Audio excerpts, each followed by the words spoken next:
जिस प्रकार का नियम आया है उससे तो स्पष्ट रूप से लगता है, जद्दब की बात कही गई है कि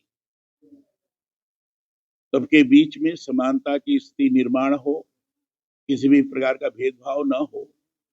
लेकिन जिस ढंग से वो नियम सामने आए हैं उसको देखने के बाद लगता है कि निश्चित रूप से भेदभाव को और आगे बढ़ाने का इसके कारण कुचक्र बना है।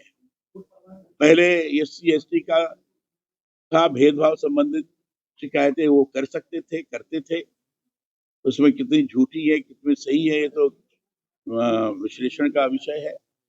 लेकिन अब साथ साथ OBC को जोड़ा गया है तो स्वाभाविक रूप से लगता है कि फिर बाकी के सब लोगों को क्यों नहीं जोड़ा जाए। किसी के साथ भी भेदभाव हो, चाहे कोई भी हो, चाहे सवर्ण हो, चाहे OBC हो, चाहे SC ST हो, किसी के साथ भी भेदभाव हो तो शिकायत करने का अधिकारी है, कर सकता है शिकायत। अब उसमें देखने की आवश्यकता है कि कितने सही शिकायतें हैं, कितने झूठी शिकायतें हैं। अगर झूठी शिकायतें की गई हैं तो उनके विरुद्ध दंडात्मक कार्रवाई भी होनी चाहिए, क्योंकि नियम के अंतर्गत ये प्रावधानित नहीं है।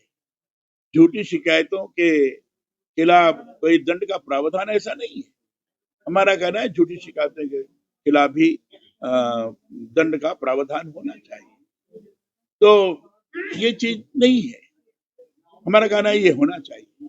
ये बात है, इस बात से प्रभावित होकर ये चीज की गई है कि पिछले बार, क्योंकि ये 2012 में भी इस प्रकार का नियम आया था, गाइडलाइन आई थी और उसके अंतर्गत ये तो था कि शिकायतें जो आ रही हैं उसमें बढ़ोतरी हुई है और 2019 से लेकर 2023 के बीच में जो बढ़ोतरी हुई है 118.4% की बढ़ोतरी हुई है। लेकिन जो विद्यार्थियों की संख्या है उनके अनुपात में बढ़ोतरी देखें तो बहुत कम है, नहीं के बराबर मानी जाएगी। लेकिन निवारण समिति ने कहा है कि इसमें ज्यादातर शिकायतों का निस्तारण कर दिया गया है। लेकिन जब उससे पूछा जाए भाई इसमें झूठी शिकायतें कितनी है, जो शिकायतें आई हैं इसमें झूठी शिकायतें कितनी है, उसमें कोई विवरण नहीं है। उसी आधार पर सुप्रीम कोर्ट ने कहा था कि फिर से नई गाइडलाइन बनानी चाहिए और नई गाइडलाइन के अंतर्गत किया है कि जातिगत भेदभाव को और बढ़ावा दे दिया गया जो गैर संवैधानिक। इसके कारण लोगों के अंदर आक्रोश पैदा हुआ है। जैसे PCS अलंकार अग्निहोत्री ने अपना इस्तीफा दिया है पद से और उसके बाद सरकार UGC के अंदर दोबारा से डूबता हुआ नजर आ रहा है, क्या कहना चाहेंगे आप? देखो, UGC के अंदर जो कानून आया है उसके अंदर दो चीजें मेन जो सबसे बड़ी प्रॉब्लम है इनका, 2012 के अंदर OBC कैटेगरी को अलग रखा गया था, SC ST को अंदर रखा गया था। अब ये 1956 का एक्ट है जो कि 2012 के बाद अब 2026 में आके दो चेंजेस इन्होंने करे। एक तो OBC कैटेगरी को आपने इंक्लूड कर लिया, आपने जनरल कैटेगरी को नहीं किया। जनरल कैटेगरी को ना करने के पीछे क्या क्या कारण है? अगर आप ये कहते हैं कि भेदभाव हो रहा है, भेदभाव जनरल कैटेगरी के साथ नहीं हो रहा क्या? आप किसी भी दिल्ली यूनिवर्सिटी के अंदर आप UPSC एग्जाम के एंट्रेंस पे भी जाएंगे तो 60 में 65% तो चाहिए SC ST कैटेगरी के लिए। जनरल कैटेगरी के चाहिए आपको 80-85%। आप DU में एडमिशन लेने जाओगे 98% चाहिए आपको जनरल कैटेगरी के लिए। SC ST कैटेगरी के लिए आपको चाहिए 60-65-70% है। तो असली भेदभाव तो जनरल कैटेगरी के साथ हो रहा है। आपको करना ही है तो आप ऐसा करो, सबका साथ सबका विकास। आप कहते हो सबका साथ सबका विकास कैसे है? आप तो ये कह रहे हो जी कुछ का विकास कर लिया, बाकी का विश्वासघात कर दिया।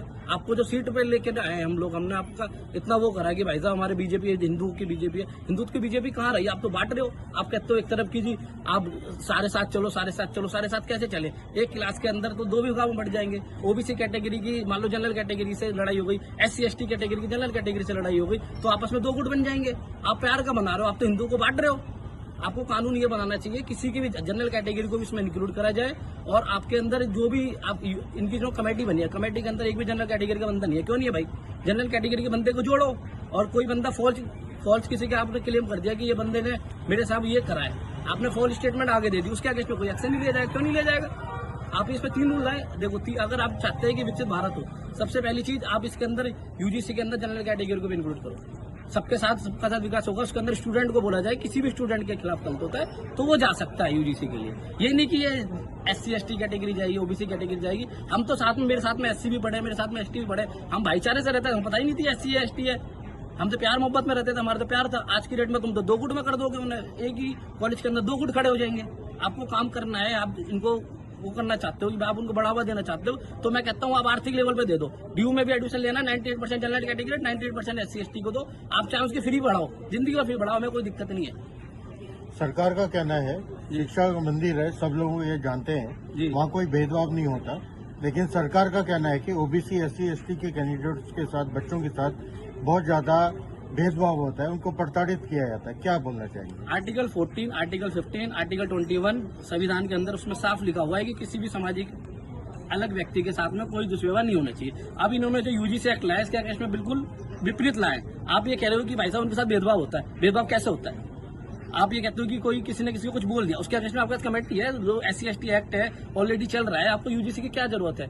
आपने तो आर्टिकल का उल्लंघन कर दिया, 14 का, 15 का, 21 का। ये आर्टिकल क्या कहता था? ये आर्टिकल ये कहता था कि किसी भी एक पर्टिकुलर कास्ट को हम बढ़ावा नहीं देंगे, हम सबका साथ सबका विकास करेंगे। आप स्टूडेंट लेवल पे भाई साहब 5वीं क्लास के बच्चे को पता होगा कि ये बंदा SC ST है, आप तो बचपन से उनकी नजरों में ये डाल रहे हो जातिवादी। भाई साहब जातिवादी कहाँ? बढ़ जाओ भाई साहब, देश आगे बढ़ रहा है।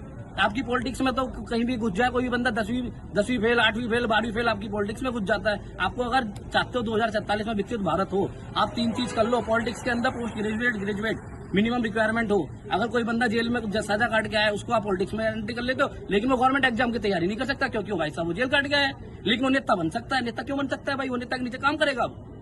आपको 3 काम करना है भाई साहब। एक, सबसे पहली बात, पॉलिटिक्स में पोस्ट ग्रेजुएट, ग्रेजुएट की आप मिनिमम रिक्वायरमेंट डालो अगर आप चाहते हो विकसित भारत हो। और ये भेदभाव बंद करो। आपको इनको छूट देनी है, SC ST को जिंदगी भर फ्री पढ़ाओ, एक ग्रुप में मत लो कहीं भी। लेकिन जहां बच्चे का जनरल कैटेगरी का एडमिशन 98% पे हो रहा है, तो SC ST का भी 98% पे हो। जहां इनकी जॉब 70% पे लग रही है, तो उनकी भी 70% पे ही लगे। आप फ्री पढ़ाओ उन्हें, हमें कोई दिक्कत नहीं। उनके बाद आर्थिक, बाबा भीमराव अम्बेडकर ने इसलिए कहा था कि वो आर्थिक की मजबूती नहीं थे उस टाइम पे, लेकिन आज की डेट में आर्थिक मजबूत है। आर्थिक मजबूत नहीं है तो आप उन्हें सहायता दो। मैं खुद कहता हूँ भाई साहब, मैं हर साल ऐसे बंदे को पढ़ाऊंगा। आप ये आरक्षण खत्म कर दो, आप आरक्षण दो, उसके बेस पे आप फ्री पढ़ाओ उन्हें। लेकिन 98% पे उसका एडमिशन होगा, 98 पे जनरल का एडमिशन होगा। इसके क्या क्या दुष्परिणाम भी आएंगे आपस में। हिंदुत्व जो बढ़ रहा है ना, हिंदुत्व बढ़ने की जगह बढ़ जाएगा। अभी OBC अलग, जाट अलग, गुजर अलग, SC कैटेगरी अलग, जनरल कैटेगरी अलग, आप सब एक दूसरे के खिलाफ हो जाओगे। जो ये कहते हैं कि हिंदुत्व बढ़ेगा, हिंदुत्व नहीं बढ़ेगा, वो हिंदुत्व आपस में कटेगा। ठीक है।